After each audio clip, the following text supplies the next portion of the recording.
ಇದೆ ಅಬ್ದುಲ್ ರಜಾಕ್. ಫಸ್ಟಿಂದ ಸ್ಟಾರ್ಟ್ ಮಾಡೋಣ ಜಿಜ್ಜಿ. ಇದೇನು ಸ್ವಾತಂತ್ರ್ಯ ಸಿಕ್ಕಿದ ನಂತರ ಬಂದ ವಕ್ಫ್ ಆ್ಯಕ್ಟ್ ಅಲ್ಲ. 1913ರಿಂದ ಆಮೇಲೆ 23ರಲ್ಲಿ ಮುಸಲ್ಮಾನ್ ವಕ್ಫ್ ಆ್ಯಕ್ಟ್ ಅಂತ ಬಂತು. ಅದಾದ ನಂತರ ಹಂಗೆ 56ರಲ್ಲಿ ಇದಕ್ಕೆ ಸ್ವಾತಂತ್ರ್ಯ ಸಿಕ್ಕಿದ ನಂತರ ಒಂದು ಆ್ಯಕ್ಟ್ ಅಂತ ಮಾಡ್ಕೊಂಡು ಪಾಯಿಂಟ್ ನಂಬರ್ 1 ಸ್ವಾತಂತ್ರ್ಯ ಪೂರ್ವ. ಮುಸಲ್ಮಾನರಿಗೋಸ್ಕರ ಪಾಯಿಂಟ್ ನಂಬರ್ 1 ಸ್ವಾತಂತ್ರ್ಯ ಪೂರ್ವ. ಸ್ವಾತಂತ್ರ್ಯ ಪೂರ್ವ ಫಸ್ಟ್. ಸೆಕೆಂಡ್ ಏನು ಅಂತ ಹೇಳಿದ್ರೆ ಇದು ಮುಸ್ಲಿಮ್ಸ್ಗೋಸ್ಕರ ದೇಣಿಗೆ ಬಂತು ಅಂತ ಎಲ್ಲ ಸರಿ ಅಂತಲ್ಲ. ಅಲ್ಲ ಸ್ವಾತಂತ್ರ್ಯ ಪೂರ್ವದಲ್ಲಿ ಹಾಗಂತಲ್ಲ.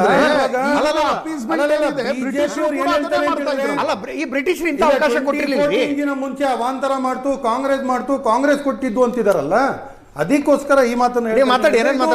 ಕಾಂಗ್ರೆಸ್ ಕೊಟ್ಟ ಗಿಫ್ಟ್ ಏನಲ್ಲ ಮುಸಲ್ಮಾನರಿಗೆ. ಇದು ಬ್ರಿಟಿಷರ ಕಾಲದಿಂದ 1913ನಿಂದನೇ ಮುಸಲ್ಮಾನ್ ವಕ್ಫ್ ಆಕ್ಟ್ ಅನ್ನೋದು ಇದ್ದೇ ಇತ್ತು. ಆ ಕಾಲದಿಂದನೂ ಮುಸಲ್ಮಾನರು ಒಂದು ದೇಣಿಗೆನ ಕೊಡ್ತಾರೆ, ಒಂದು ದೇವರ ಇದರಲ್ಲಿ ಒಂದು ಚಾರಿಟಿಗೋಸ್ಕರ ಅಂತ ಹೇಳ್ಬಿಟ್ಟು ಆ ಜಾಗವನ್ನು ಕೊಡ್ತಾರೆ. ಒಂದೇನಿದೆ ಮುಸಲ್ಮಾನರಲ್ಲಿ ಅಂತ ಹೇಳಿದ್ರೆ, ಇವಾಗ ಒಂದ್ಸಲ ನಾನು ಈ ಮಸೀದಿಯನ್ನು ಕಟ್ಟಿಸ್ಬಿಟ್ಟೆ, ಅದಾದ್ಮೇಲೆ ನನ್ನ ಮನೆಯಲ್ಲೇನೋ ಬಡತನ ಬಂತು ಅಂತ ಆ ಮಸೀದಿ ಜಾಗ ನನಗೆ ವಾಪಸ್ ಕೊಡಿ ಅಂತ ಕೇಳಲಿಕ್ಕೆ ಬರಲ್ಲ. ಅದಕ್ಕೋಸ್ಕರ ಮ್ಯಾನೇಜ್ಮೆಂಟ್ಗೋಸ್ಕರ ಅಂತ ವಕ್ಫ್ ಇರೋದು. ಇವತ್ತು ಇವರು ಅಮೆಂಡ್ಮೆಂಟನ್ನು ತರ್ತಿದಾರಲ್ಲ, ಇವಾಗ ಅಶ್ವಥ್ ನಾರಾಯಣ್ ಸರ್ ಹೇಳೋ ಪ್ರಕಾರ ಇದು ಮುಸಲ್ಮಾನರಿಗೆ ಒಳ್ಳೇದಾಗುತ್ತೆ ಅಂತ. ಒಳ್ಳೇದಾಗಂಗಿದ್ರೆ ಮಾಡಲಿ, ನಾವು ಸಹಕಾರ ಮಾಡ್ತೀವಿ. ಆದರೆ ಹಿಡನ್ ಅಜೆಂಡಾ ಇಟ್ಕೊಂಡು what is hidden agenda? Simple ಒಂದು ಮಾತು ಹೇಳ್ತೀನಿ, ವರ್ಕ್ ಬೈ ಯೂಸರ್ ಅನ್ನೋದೊಂದು ಇದೆ. ಅದನ್ನ ಹೇಗೆ ಇವರು ತೆಗೆದಾಕ್ಬೇಕು ಅಂತ ಬಿಟ್ಟು ಅಮೆಂಡ್ಮೆಂಟ್ ತಗೊಬರ್ತಾರೆ. ವರ್ಕ್ ಬೈ ಯೂಸರ್ ಅಂತ ಹೇಳಿದ್ರೆ ಒಂದು ಕಾಲದಿಂದ ಒಂದು ಪೂಜೆ ನಡ್ಕೊಂಡ್ ಬರ್ತಾ ಇದೆ. ವಿದ್ಯಾ ಕಾಲೇಜ್ ಪಕ್ಕದಲ್ಲಿ ಒಂದು ಶಿವನ ದೇವಸ್ಥಾನ ಇದೆ, ಅದೊಂದು ಪೂಜೆ ನಡ್ಕೊಂಡ್ ಬರ್ತಾ ಇದೆ, ಅದೊಂದು ದೇವಸ್ಥಾನ. ಅದ್ರ ಡಾಕ್ಯುಮೆಂಟ್ಸ್ ಕೇಳಿದ್ರೆ ಸಿಕ್ಕಕ್ಕೆ ಸಾಧ್ಯನಾ? ಇಲ್ಲ. ಅದೇ ತರ ವರ್ಕ್ ಬೈ ಯೂಸರ್ ಒಂದು ನಡೀತಾ ಇದೆ. ಇವಾಗ ಅದನ್ನ ನೀವು ತೆಗೆದಾಕಿದ್ರೆ ನಾಳಿನ ಪ್ರತಿಯೊಂದು ಪ್ರಶ್ನೆ ಕಂಡ ರೈತರ ಜಮೀನಿನಲ್ಲಿ ಎಲ್ಲೋ ಒಂದು ಮಜಾರ್ ಇದೆ ನೋಡಿ. ಒಂದ್ ಮಾತು ಹೇಳ್ತೀನಿ, ಗೆಜೆಟ್ ನೋಟಿಫೈಡ್ ಪ್ರಾಪರ್ಟಿ ಇದ್ರೆ ಮಾತ್ರ ವಕ್ಫ್ ಬೋರ್ಡ್ ಕೇಳಕ್ ಬರುತ್ತೆ. ಕಾಲಂ ನಂಬರ್ 11 ನಲ್ಲಿ ರೈತರ ಜಮೀನಲ್ಲಿ ಹೆಂಗ್ ವಕ್ಫ್ ಬೋರ್ಡ್ ಹೆಸರು ಬಂತು? ಯಾರೋ ಒಬ್ಬ ಏನಾದ್ರು ಒಂದು ತಪ್ಪನ್ನ ಮಾಡಿದ್ರೆ ಅದನ್ನ ಇಡೀ ಸಿಸ್ಟಮ್ ತಪ್ಪು ಅಂತ ಹೇಳ್ಬೇಡಿ. ವಕ್ಫ್ ಸಿಸ್ಟಮ್ ಇಸ್ಲಾಂ ಧರ್ಮದ ಇರಲ್ಲ, ಇದು ಮುಸಲ್ಮಾನರ ಒಳ್ಳೇದಿಗೋಸ್ಕರ.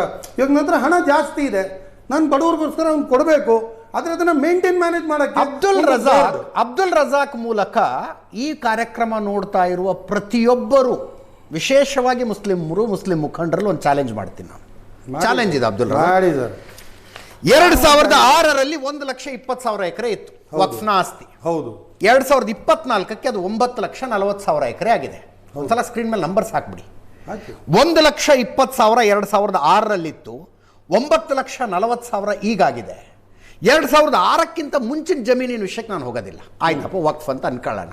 1,20,000 ಎಕರೆ ಈಗ 9,40,000 ಆಗಿದೆಯಲ್ಲ. 2006ರಿಂದ 2024 ತನಕ ಹೆಚ್ಚುವರಿಯಾಗಿ 8,20,000 ಎಕರೆ ವಕ್ಫಿಗೆ ಬಂದಿದೆ ಅಂತ ಅರ್ಥ. 8,20,000 ಎಕರೆ. ಈ ಒಂದು ನಿಮಿಷ ಪೂರ್ತಿ ಕೇಳಿಸ್ಕೊಂಬಿಡಿ, ಚಾಲೆಂಜ್ ಏನು ಅನ್ನೋದು ಕೇಳಿಸ್ಕೊಳ್ಳಿ. ಈ 8,20,000 ಎಕರೆ ಜಮೀನನ್ನ ಯಾರ್ಯಾರು ವಕ್ಫಿಗೆ ದಾನ ಮಾಡಿದ್ರು ಅನ್ನುವ ದಾನ ಪತ್ರಗಳನ್ನ ದೇಶದ ಮುಂದೆ ವಕ್ಫ್ ಬೋರ್ಡ್ ಇಡಬೇಕು. ಚಾಲೆಂಜ್ ಇದು. This is the challenge I am making. 2006ಕ್ಕಿಂತ ಒಂದು ನಿಮಿಷ 2006ಕ್ಕಿಂತ ಮುಂಚೆ 1,20,000 ವಕ್ಫಿಗೆ ಹೆಂಗೆ ಬಂತು ಅನ್ನೋದು ವಿಷಯಕ್ಕೆ ಬೇಡ ಹೋಗೋದು. ಆಯ್ತಪ್ಪ ಒಪ್ಕೊಂಡ್ಬಿಡೋಣ, 1,20,000 ಎಕರೆ ಇತ್ತು. 2024ಕ್ಕೆ 9,40,000 ಎಕರೆ ಆಗಿದೆ. ಹೆಚ್ಚುವರಿಯಾಗಿ 8,20,000 ಎಕರೆನ ಇಲ್ಲ 7,20,000 ಎಕರೆ ಆಗುತ್ತೆ. ಅಷ್ಟು ಜಮೀನಿನ ದಾನ ಪತ್ರಗಳನ್ನು ದೇಶದ ಮುಂದೆ ವಕ್ಫ್ ಬೋರ್ಡ್ ಇಟ್ಬಿಡ್ಲಿ. ಇಟ್ ಇಸ್ 70% ಆಸ್ತಿನೇ ವಕ್ಫ್ ಹೊರಟೋಗ್ಬಿಡು. It is an open challenge Abdul Razak, open challenge. ಈ ಚಾಲೆಂಜ್ ನಾನು ಒಂದು ಚಾಲೆಂಜ್ ಮಾಡ್ಬಿಡ್ತೀನಿ. ಮುಸ್ಲಿಮರ ಉದ್ಧಾರಕ್ಕಾಗಿ ಈ ಜಮೀನುಗಳನ್ನೆಲ್ಲ ದಾನ ಮಾಡಿದ್ರು ಅನ್ನೋದಾದ್ರೆ ಆ ದಾನ ಪತ್ರಗಳನ್ನು ದೇಶದ ಮುಂದೆ ಇಟ್ಬಿಡು. ಈ ಬಿಲ್ಲು ಈ ಪ್ರೆಸೆಂಟ್ ಫಾರ್ಮ್ ಅಲ್ಲಿ ಇದು ಪಾಸ್ ಆಗಲ್ಲ ಅನ್ನೋದನ್ನ ವಿಷಯ ಚೇಂಜ್ ಮಾಡಬೇಡಿ. ಉತ್ತರ ನಿಮ್ ಪ್ರಶ್ನೆಗೆ ಈ ದಾನ ಪತ್ರಗಳನ್ನು ದೇಶದ ಮುಂದೆ ತೋರಿಸ್ತೀರಾ? ಕರ್ನಾಟಕ ರಾಜ್ಯದ ಉದಾಹರಣೆ ಈ ದಾನ ಪತ್ರಗಳನ್ನು ತೋರಿಸ್ತೀರಾ? ಚಾಲೆಂಜ್ ಮಾಡಿದಿರಲ್ಲ, ಅದೇನ್ ದೊಡ್ಡ ದೊಡ್ಡ ಲೀಡರ್ಗಳು ನಿಮ್ಗೆ ಉತ್ತರ ಕೊಡ್ಬೇಕು, ನಾನೇ ಕೊಟ್ಬಿಡ್ತೀನಿ. 2006ರಲ್ಲಿ ಮುಸಲ್ಮಾನರ ಸಂಖ್ಯೆ ಎಷ್ಟಿತ್ತು, ಇವಾಗ ಸಂಖ್ಯೆ ಎಷ್ಟಿದೆ ಅದನ್ನ ಎತ್ಬಿಟ್ಟು ನೀವು ಸ್ಟ್ಯಾಟ್ಸ್ ತೆಗಿ ತೋರಿಸ್ರಿ. 30,000 ಹಳ್ಳಿಗಳಿವೆ ನಮ್ಮ ಕರ್ನಾಟಕ ರಾಜ್ಯ. ನಾನು ಹೇಳ ದಾನ ಹಳ್ಳಿಗೆ ಕೇಳಿ ಇಂಥ ಜಮೀನು 100% ಇರುತ್ತ್ರಿ, ತೋರಿಸ್ರಿ.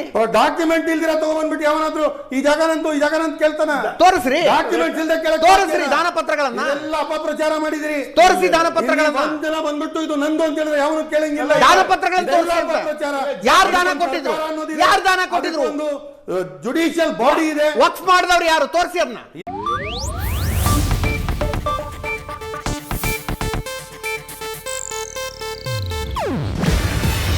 ಇದು ಏಷ್ಯಾನೆಟ್ ನ್ಯೂಸ್ ನೆಟ್ವರ್ಕ್ ಪ್ರಸ್ತುತಿ.